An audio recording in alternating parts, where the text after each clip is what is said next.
ছাত্ৰ ছাত্ৰীসকল, আজি আমি নৱম মানৰ গণিতৰ তৃতীয় অধ্যায়টো আলোচনা কৰিম। এই অধ্যায়ত স্থানাংক জ্যামিতিৰ কিছুমান প্ৰাথমিক ধাৰণাৰ বিষয়ে উল্লেখ আছে।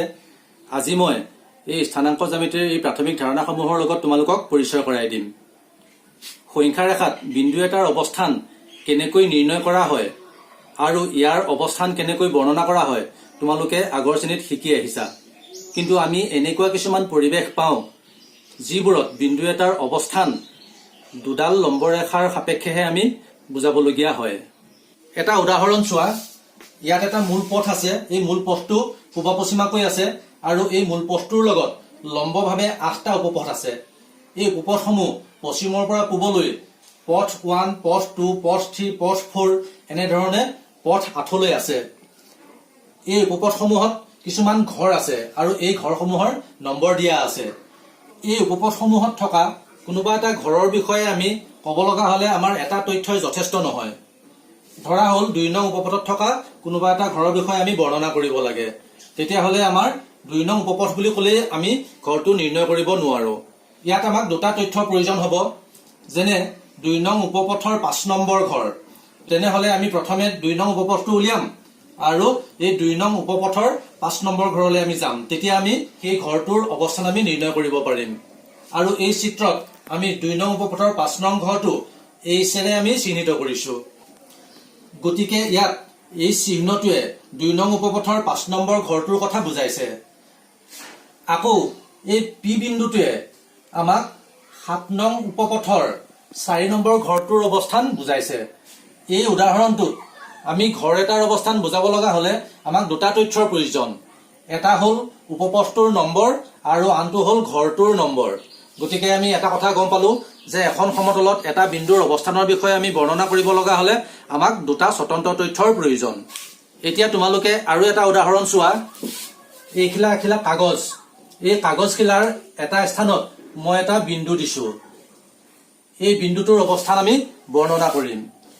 এই বিন্দুটো যদি মই কওঁ যে ই বাওঁফালৰ দাঁতিটোৰ পৰা 5 চেণ্টিমিটাৰ দূৰত্বত আছে, তেতিয়াহ'লে আমি এই বিন্দুটো ক'ত পাম?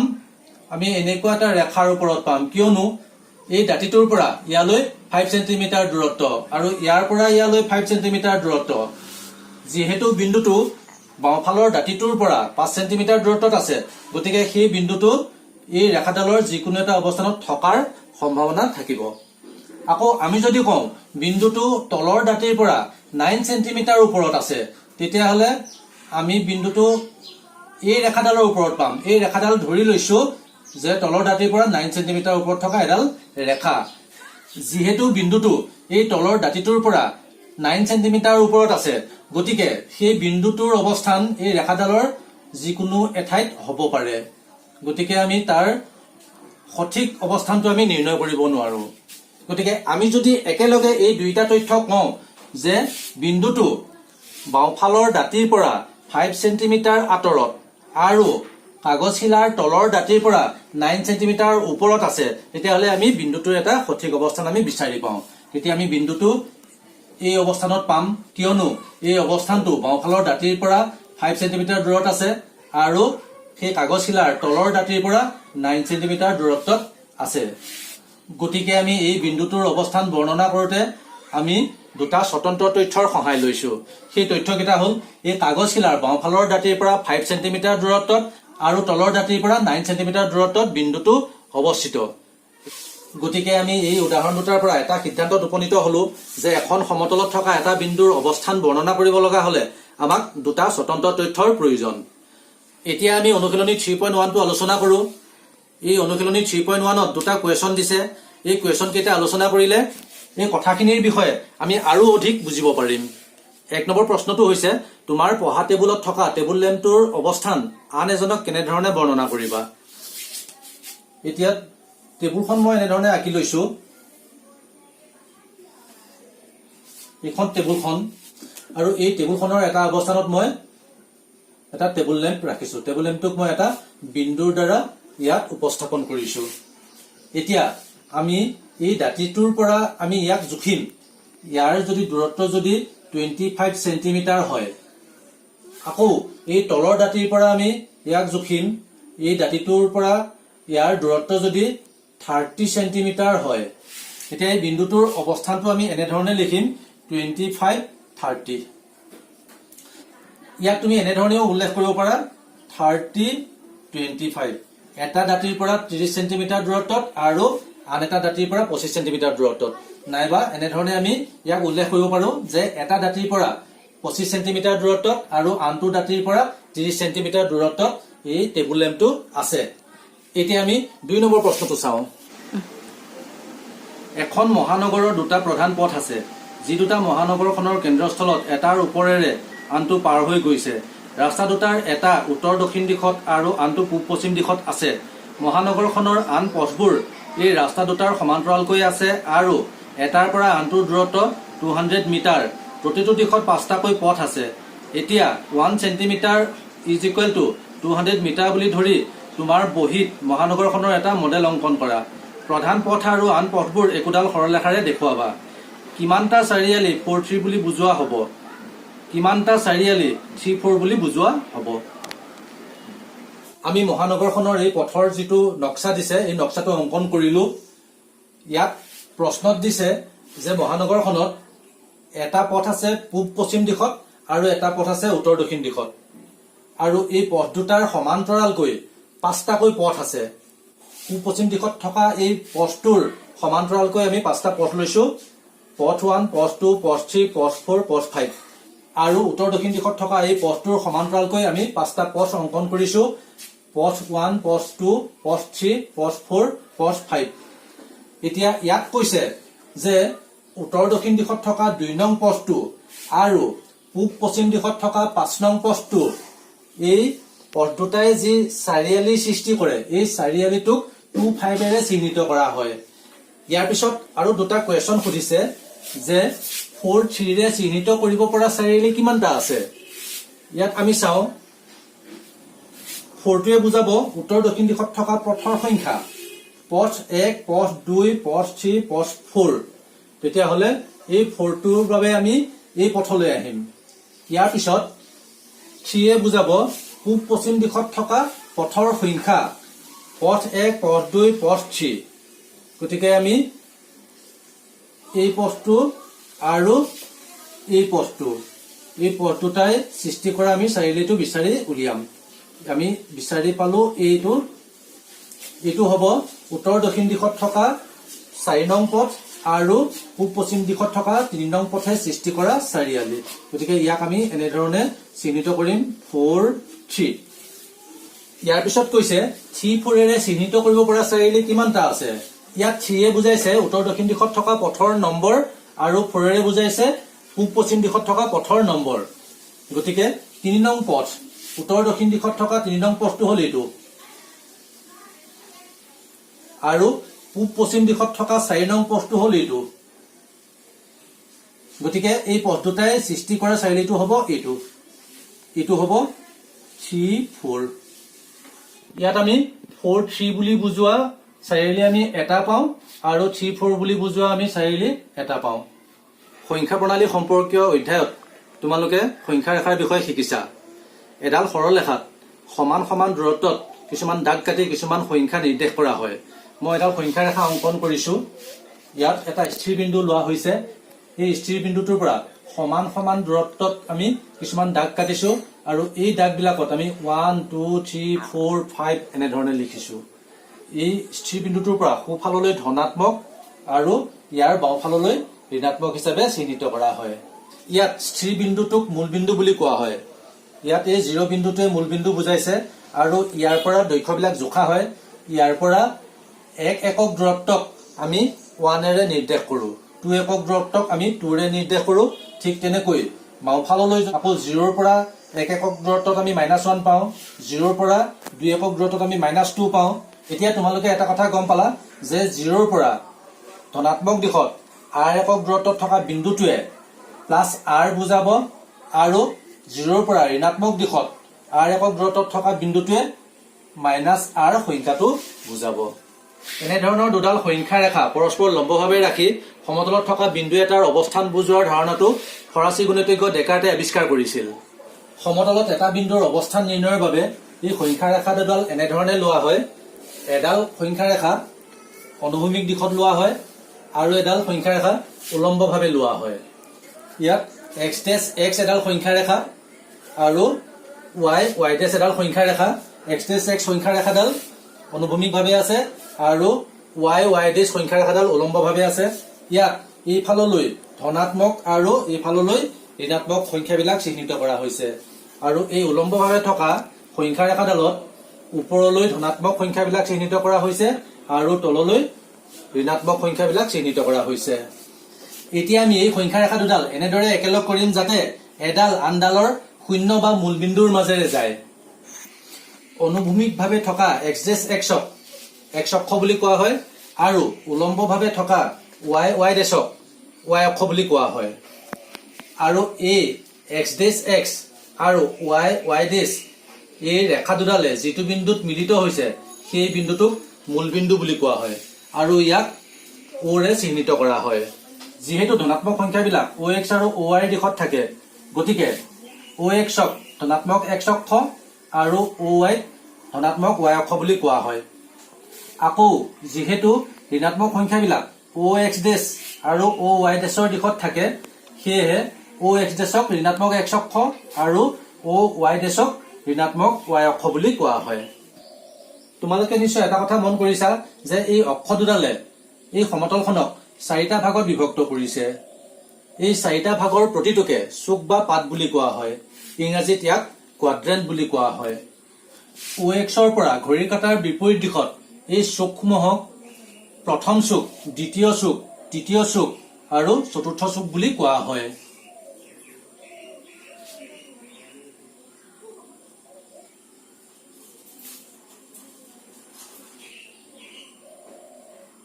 ইয়াত অক্ষ কেইডাল আৰু চুক কেইটাৰে সমতলখনক কাৰ্তীয় সমতল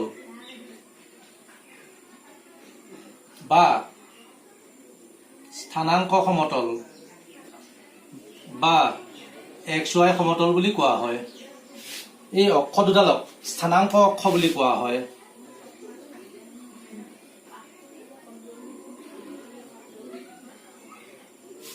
এতিয়া আমি সমতল এখনত বিন্দু এটাৰ অৱস্থান কেনেদৰে বৰ্ণনা কৰা হয় সেই বিষয়ে আলোচনা কৰো। এই সমতলখনত মই এটা বিন্দু লৈছো P আৰু এটা বিন্দু লৈছো Q।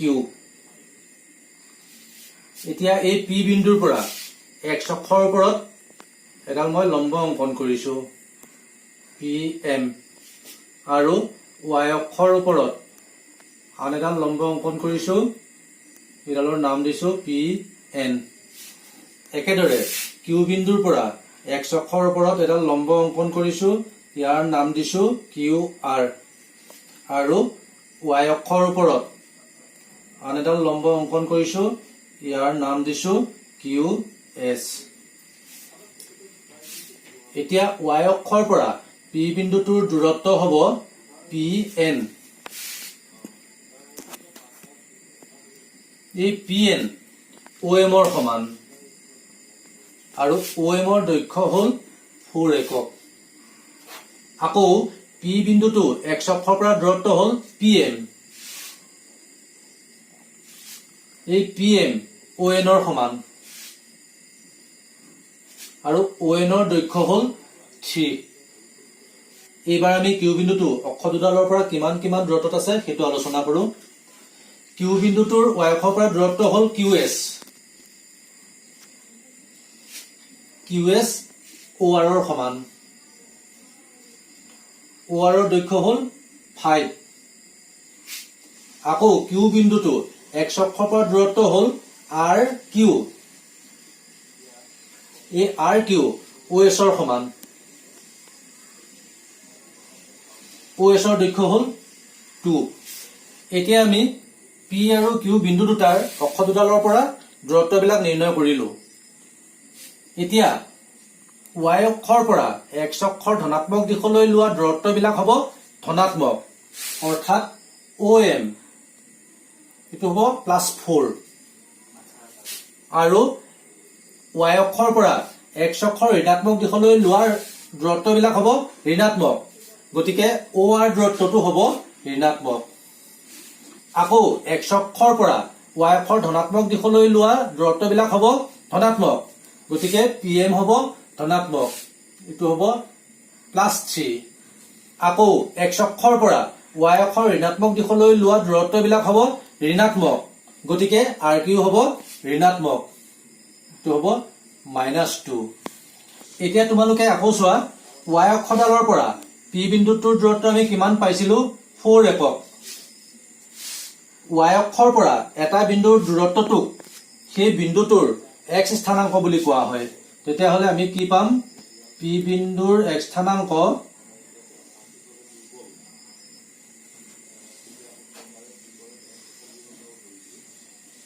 4 ঠিক একেদৰে y অক্ষৰ পৰা q বিন্দুটোৰ দূৰত্ব হ'ল -5 গতিকে q বিন্দুৰ x স্থানাংক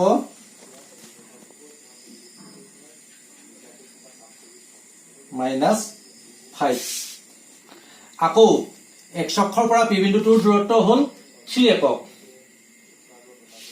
এই x অক্ষৰ পৰা এটা বিন্দুৰ দূৰত্ব কোৱা হয় সেই বিন্দুটোৰ y স্থানাংক গতিকে p বিন্দুৰ y স্থানাংক হ'ব 3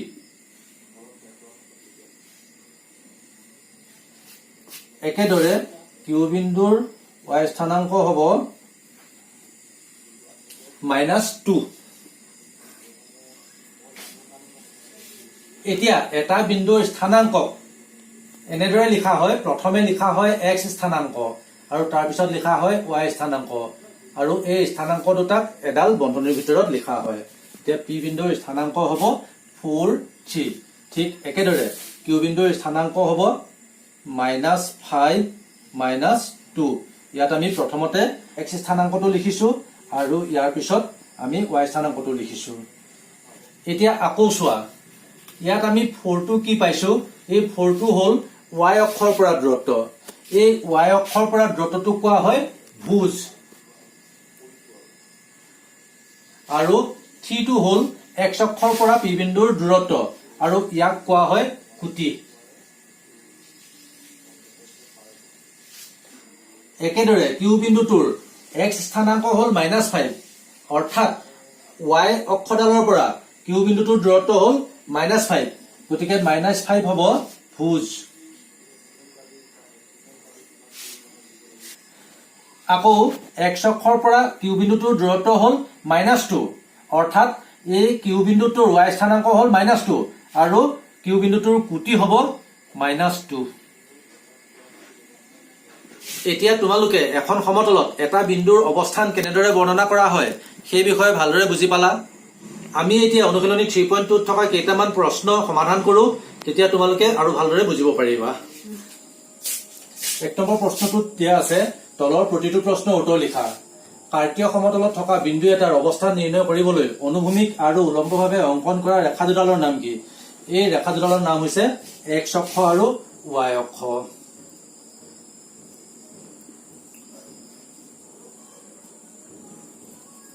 অনুভূমিক ৰেখাডালৰ নাম হৈছে x অক্ষ আৰু উলম্ব ৰেখাডালৰ নাম হৈছে y অক্ষ দুই নম্বৰটো হ'ল এই ৰেখা দুডালে সমতলখনত সৃষ্টি কৰা প্ৰতিটো অংশৰ নাম কি এই প্ৰতিটো অংশৰ নাম চুক বা পাদ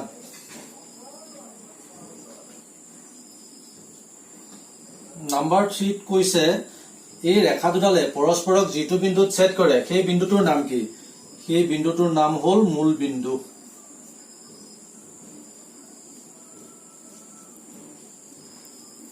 এতিয়া দুই নম্বৰটো চোৱা এই দুই নম্বৰত এটা চিত্ৰ দিছে এই চিত্ৰৰ পৰা এই প্ৰশ্নবিলাকৰ উত্তৰবিলাক লিখিব দিছে বি বিন্দুৰ স্থানাংক ইয়াত চোৱা এই বি বিন্দুটো কোনটো চুকত আছে দ্বিতীয় চুকত ইয়াৰ x স্থানাংকটো কিমান -5 আৰু y স্থানাংকটো কিমান 2 গতিকে বি বিন্দুৰ স্থানাংক হ'ব -5 2 ইয়াৰ পিছত c বিন্দুৰ স্থানাংক c বিন্দুটো আমি বিচাৰি লওঁ এইটো হ'ল c বিন্দু এই c বিন্দুটোৰ x স্থানাংকটো কিমান হ'ব 5 আৰু y স্থানাংকটো কিমান হ'ব -5 গতিকে c বিন্দুটোৰ স্থানাংক হ'ব 5 -5 ইয়াৰ পিছত -3 -5 এই স্থানাংকৰ দ্বাৰা চিনাক্ত কৰিব পৰা বিন্দুটো হ'ল -3 -5 এই বিন্দুটো হ'ব ই বিন্দু। এই বিন্দুটোৰ স্থানাংক হ'ব -3 -5 এই বিন্দুটো হ'ব ই। ইয়াৰ পিছত 2 - 4 এই 2 - 4 স্থানাংকৰ দ্বাৰা চিনাক্ত কৰিব পৰা বিন্দুটো হ'ল 2 - 4 এইটো 2 - 4 এই স্থানাংকৰ দ্বাৰা চিনাক্ত কৰিব পৰা বিন্দুটো হ'ল জি। ইয়াৰ পিছত আছে ডি বিন্দুৰ ভুজ। এতিয়া এই ডি বিন্দুটো y অক্ষৰ পৰা দূৰত্ব হ'ল 6 একক, গতিকে ডি বিন্দুৰ ভুজ হ'ব 6। ইয়াৰ পিছত আছে এইচ বিন্দুটোৰ কুটি। এতিয়া এইচ বিন্দুটোৰ স্থানাংক হ'ব ইয়াৰ x স্থানাংক -5 আৰু y স্থানাংক হ'ব -3 আৰু ইয়াত এই y স্থানাংকটোৱে হ'ব এইচ বিন্দুটোৰ কুটি, গতিকে এইচ বিন্দুৰ কুটি হ'ব -3। ইয়াৰ পিছত এল বিন্দুৰ স্থানাংক, এল বিন্দুটো হ'ল এইটো, এই এল বিন্দুটোৰ স্থানাংক হ'ব 0, 5 কাৰণ ইয়াত y অক্ষৰ পৰা দূৰত্ব 0 আৰু x অক্ষৰ পৰা এই বিন্দুটোৰ দূৰত্ব হ'ল 5, সেয়েহে এই বিন্দুটোৰ স্থানাংক হ'ব 0, 5 কাৰণ 0 বুজাইছে y অক্ষৰ পৰা দূৰত্ব আৰু 5 বুজাইছে x অক্ষৰ পৰা বিন্দুটোৰ দূৰত্ব। এতিয়া আমি m বিন্দুটোৰ স্থানাংক নিৰ্ণয় কৰিব লাগে। m বিন্দুটো আছে x অক্ষৰ ওপৰত, গতিকে y অক্ষৰ পৰা এই m বিন্দুটোৰ দূৰত্ব হ'ব -3 একক, গতিকে ইয়াত আমি -3 বুলি লিখিলো আৰু x অক্ষৰ পৰা এই বিন্দুটোৰ দূৰত্ব 0, গতিকে আমি y স্থানাংকত আমি 0 লিখিলো, গতিকে m বিন্দুৰ স্থানাংক হ'ব -3, 0। এতিয়া আমি এই সমাধানটো কৰাৰ পিছত আমি এটা সিদ্ধান্তত উপনীত হৈছো যে এই প্ৰথম চুকটোত এটা বিন্দুৰ স্থানাংকৰ আৰ্হি হ'ল প্লাছ প্লাছ আৰু দ্বিতীয় চুকত এটা বিন্দুৰ স্থানাংকৰ আৰ্হি হ'ল মাইনাছ প্লাছ, তৃতীয় চুকত মাইনাছ মাইনাছ আৰু চতুৰ্থ চুকত প্লাছ মাইনাছ।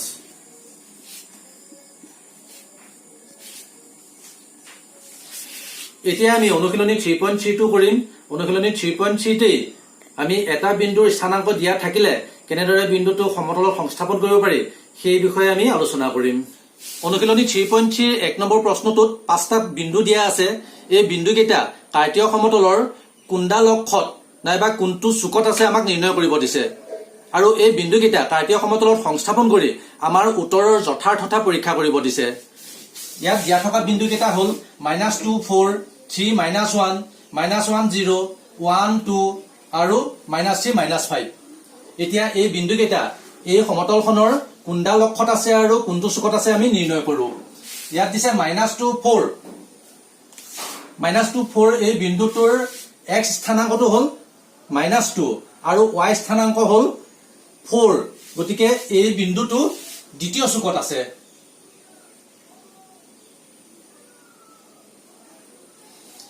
ইয়াৰ পিছৰ বিন্দুটোৰ স্থানাংক হ'ল 3, -1 এই বিন্দুটোৰ x স্থানাংক 3 আৰু y স্থানাংক হ'ল -1, গতিকে এই বিন্দুটো আছে চতুৰ্থ চুকত। ইয়াৰ পিছৰ বিন্দুটো হ'ল -1, 0 এই বিন্দুটোৰ x স্থানাংক -1 আৰু y স্থানাংক 0, সেয়েহে এই বিন্দুটো x অক্ষৰ ওপৰত থাকিব, x অক্ষত। ইয়াৰ পিছৰ বিন্দুটো হ'ল 1, 2 ইয়াৰ x স্থানাংক হ'ল 1 আৰু y স্থানাংক 2, সেয়েহে এই বিন্দুটো থাকিব প্ৰথম চুকত।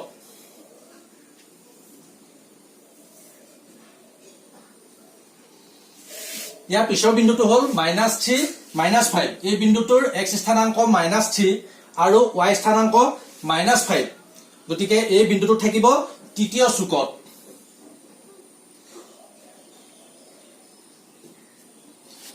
এতিয়া আমি এই বিন্দুকেইটা আমি সমতলখনত সংস্থাপন কৰো আৰু এই বিন্দুকেইটাৰ অৱস্থানৰ বিষয়ে কোৱা আমাৰ কথাখিনি সত্য হয়নে নহয় আমি প্ৰমাণ কৰো। প্ৰথম বিন্দুটো হ'ল -2, 4 এই বিন্দুটোৰ x স্থানাংক হ'ল -2 আৰু y স্থানাংক হ'ল 4, এই বিন্দুটোৰ অৱস্থান হ'ব ইয়াত।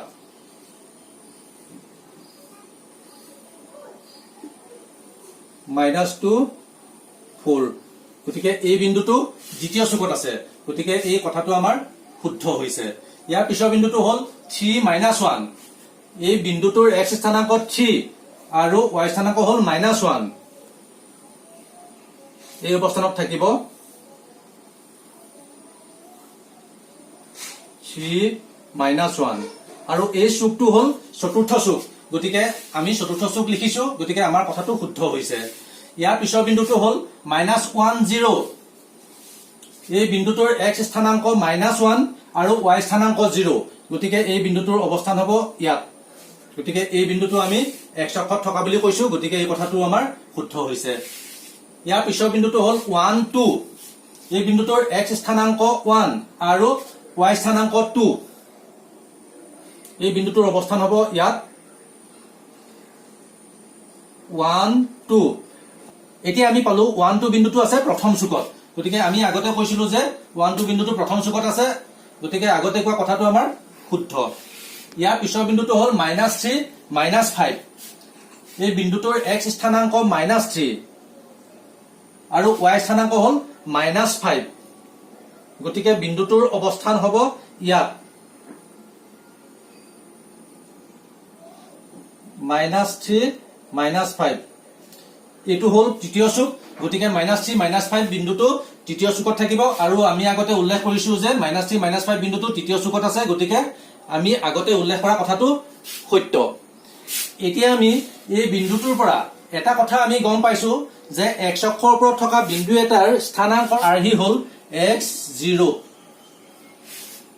একেদৰে y অক্ষৰ ওপৰত থকা বিন্দু এটাৰ স্থানাংক আৰ্হি হ'ল 0y এই কথাখিনি তোমালোকে মনত ৰাখিবলৈ চেষ্টা কৰিবা এতিয়া তোমালোকে 2 নম্বৰ প্ৰশ্নটো চোৱা 2 নম্বৰ প্ৰশ্নটোত আমাক কেইটামান বিন্দুৰ স্থানাংক দিয়া আছে এই বিন্দুসমূহ সমতলত আমি সংস্থাপন কৰিব লাগে প্ৰথম বিন্দুটো হ'ল -2 8 এই বিন্দুটোৰ x স্থানাংক -2 আৰু y স্থানাংক 8 গতিকে এই বিন্দুটোৰ অৱস্থান হ'ব ইয়াত হ'ব এটো হ'ব -2 8 ইয়াৰ পিছৰ বিন্দুটো হ'ল -1 7 এই বিন্দুটোৰ x স্থানাংক -1 আৰু y স্থানাংক হ'ল 7 এই বিন্দুটোৰ অৱস্থান হ'ব এইটো -1 7 ইয়াৰ পিছৰ বিন্দুটো হ'ল 0 -1.25 এই বিন্দুটোৰ x স্থানাংক 0 আৰু y স্থানাংক হ'ল -1.25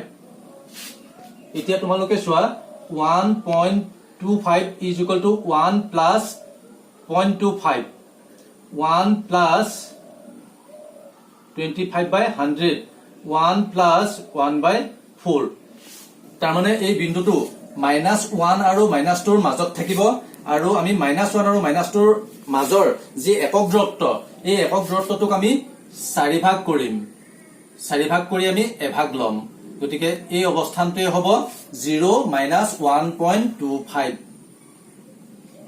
0 - 1.25 ইয়াৰ পিছৰ বিন্দুটো হ'ল 1 3 এই বিন্দুটোৰ x স্থানাংক 1 আৰু y স্থানাংক 3 এই বিন্দুটো হ'ব 1 3 ইয়াৰ পিছৰ বিন্দুটো হ'ল 3 - 1 এই বিন্দুটোৰ x স্থানাংক 3 আৰু y স্থানাংক -1 এইটো হ'ব 3 - 1 বিন্দুটোৰ অৱস্থান এতিয়া আমাক যদি এনে ধৰণে কিছুমান বিন্দুৰ স্থানাংক দিয়া থাকে তেতিয়াহ'লে সমতলত কেনেদৰে সংস্থাপন কৰা হয় তোমালোকে বুজিব পাৰিলা আজি আমি স্থানাংক জ্যামিতিৰ গোটেই অধ্যায়টো আলোচনা কৰিলো আজিৰ পাঠদান আমি ইমানতে সামৰণি মাৰিব ওলাইছো ধন্যবাদ